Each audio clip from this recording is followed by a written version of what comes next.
welcome back to Lucore Automotive Services. My name is Rich, and today I'm working on a 40 Ford that was brought to us by a fellow who wanted to have a little help and get this thing moving forward. The shocks were, when he got it back from wherever he got it back from, the rear shocks were installed upside down and they were pretty much bottomed out. So we're going to change some things. I've already removed the upper shock mounts. I'm going to put them in a different location so that I have more shock travel, and I'm actually going to take the spring plates and switch them from side to side, which is going to put the eyelet on the bottom, which will give me another 1.5 to 2 inches worth of shock travel. So I'll remove the plates, get my shocks mounted up so that I can find my optimal spot for them, and then we'll weld the old shock mount plates back into the frame. And then we have a couple other things to do to this old thing, and we'll see what he wants us to do with it from there.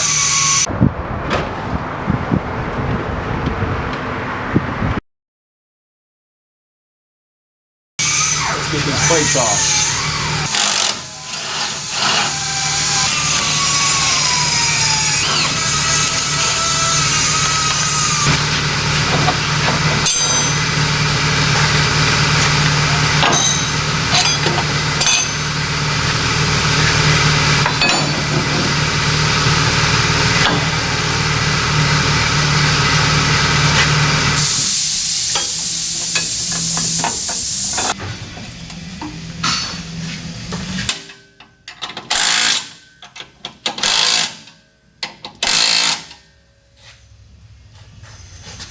Pretty good. Grab me a hammer.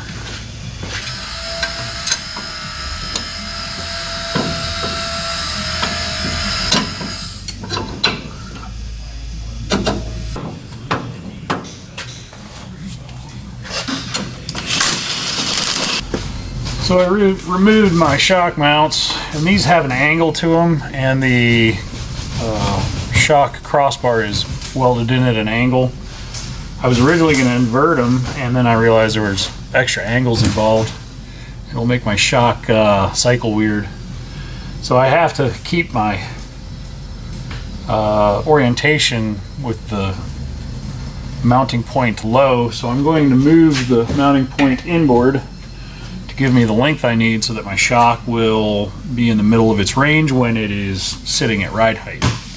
So now it's time to burn these things in and find my hardware. I have some shock bushings ordered. They should be here tomorrow.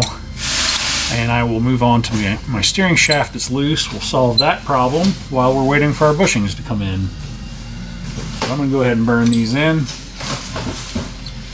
So that's the next step.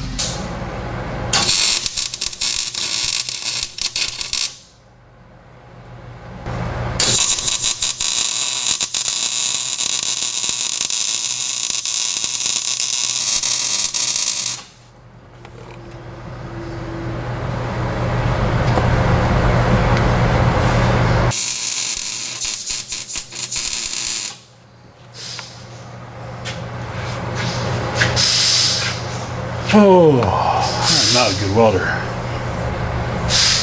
but it ain't going nowhere.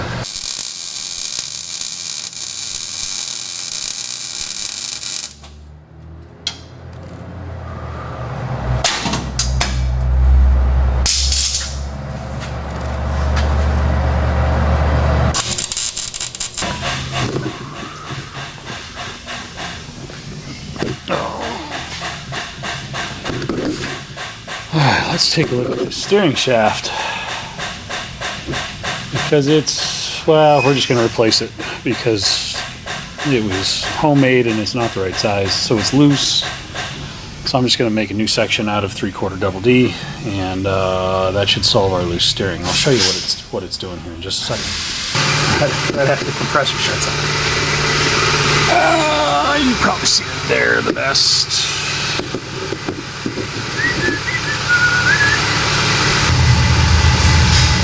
See all that slop in there?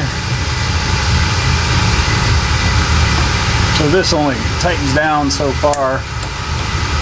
We're going to put a proper double D in there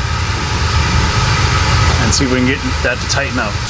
This is one of those reasons that a lot of shops won't work on old cars, especially custom cars. So it's got a loose steering shaft because somebody didn't build it correctly. So I want to replace the steering shaft. To replace the steering shaft, you have to remove the rack. To remove the rack, the oil filter's in the way. It's not a big deal, but why would you place your oil filter in front of something that may need serviced when you can just put it anywhere because it's on a remote location? Filter. You know, it's just little dumb stuff like that. And it's so tight that you can't even get a filter wrench on it. So again, ease of maintenance for yourself, put it in a place that's easier to utilize. It's nut and bolted into the back of the frame, and those are not welded into the back, so that complicates things. I can't just take the bracket off easily.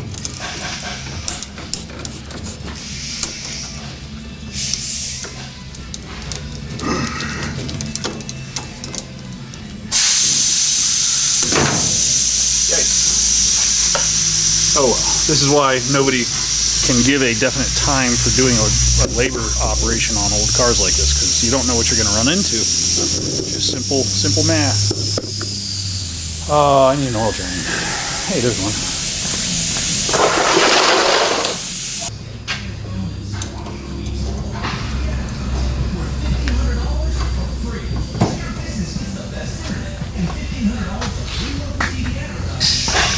So that's a 3/4 double D shaft that somebody made, and then they notched it for the bolt to go through, but then this bolt doesn't clamp because they made it too thin.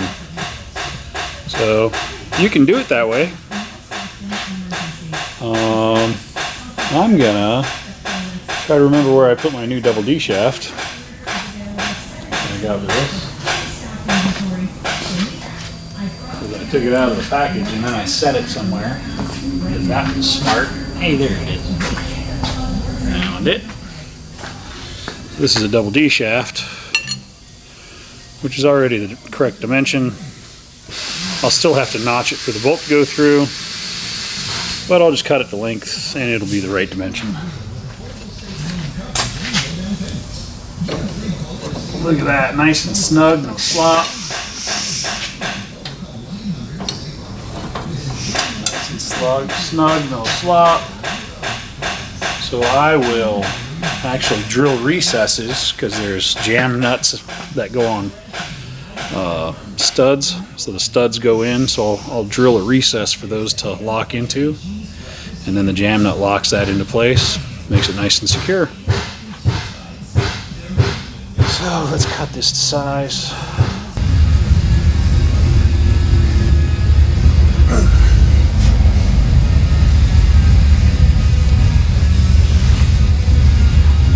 Let's lock this shaft down. We've got her in there now.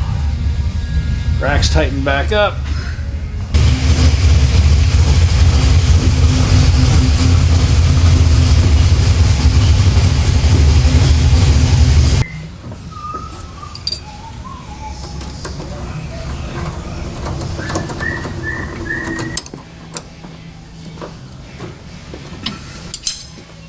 Oh, that gas smells good. A little race gas coming in. Yeah.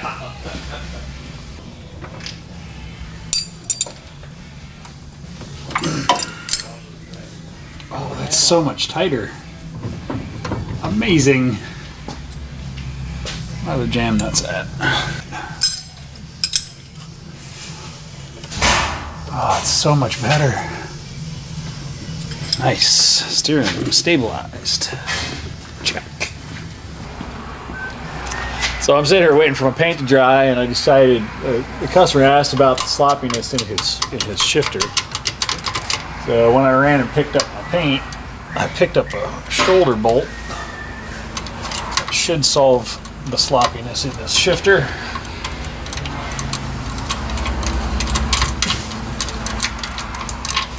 Because this shifter linkage is a wee bit sloppy.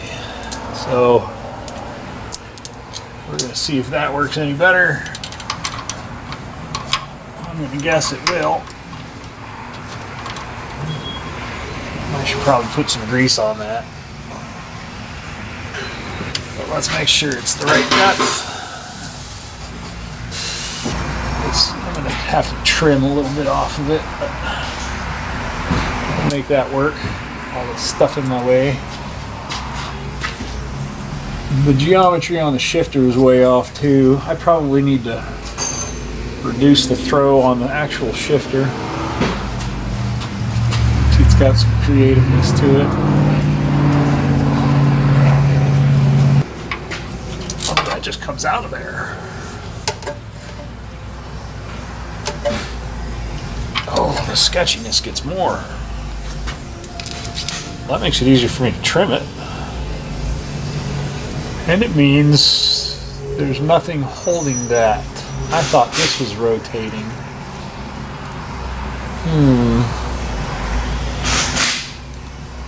So it was just the washer holding it on there.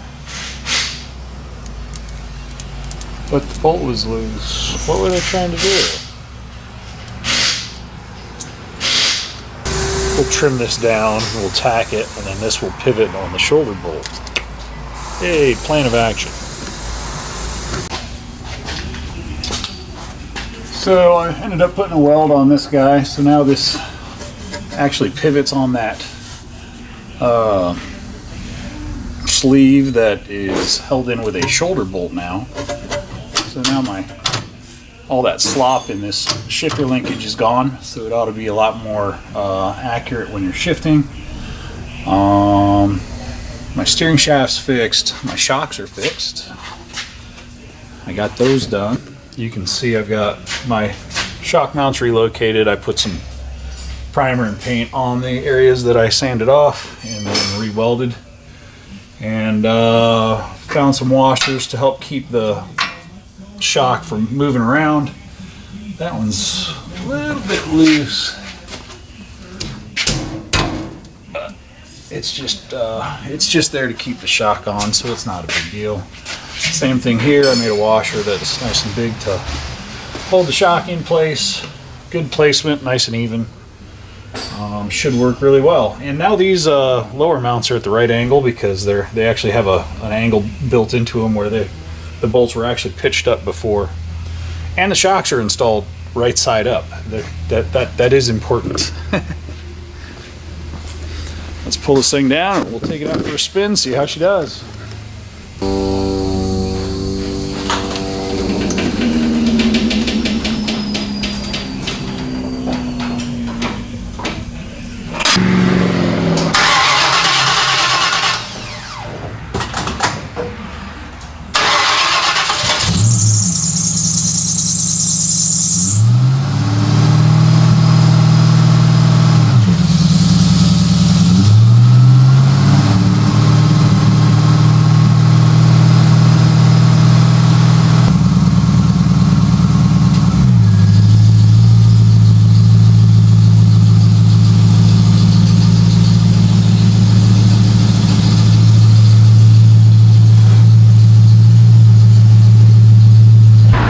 So this little 40 Ford Deluxe 40 Ford Coupe, pretty cool old cars. This one's had a lot of work done to it. It's got a Mustang 2 front suspension. It has a boxed frame in the rear. It's got the X-frame has been modified and opened up to run a more modern drivetrain. Little Ford 302 with an AOD. The AOD is shifting into second now. Maybe it's a governor issue because it shifts way late and then it won't shift out of second. So we'll see if he wants us to do anything with that or not. Right now it was just brought into me to resolve the shock issue and a shifter linkage issue. And I solved a different shifter linkage issue.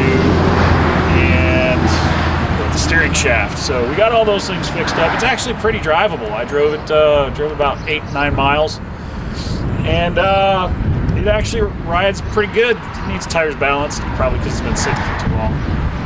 I will ask him if he wants me to align this thing, because it's probably never been done. But at any rate, it's moved a lot farther forward than it was, and it's actually a usable car now. Once we get the transmission shifting correctly, it'll be a very drivable car. With that, I'm going to move on to Kenny's Camaro. I had to get this one done, and now I can work on Kenny's Camaro dual exhaust system and some rear suspension changes, and we'll move on to that. So, fun little car. This is making me want to build a hot rod. Not gonna lie. But at any rate, thanks for watching. Click like, subscribe, leave us a comment below. You guys have a great day. Stay safe out there.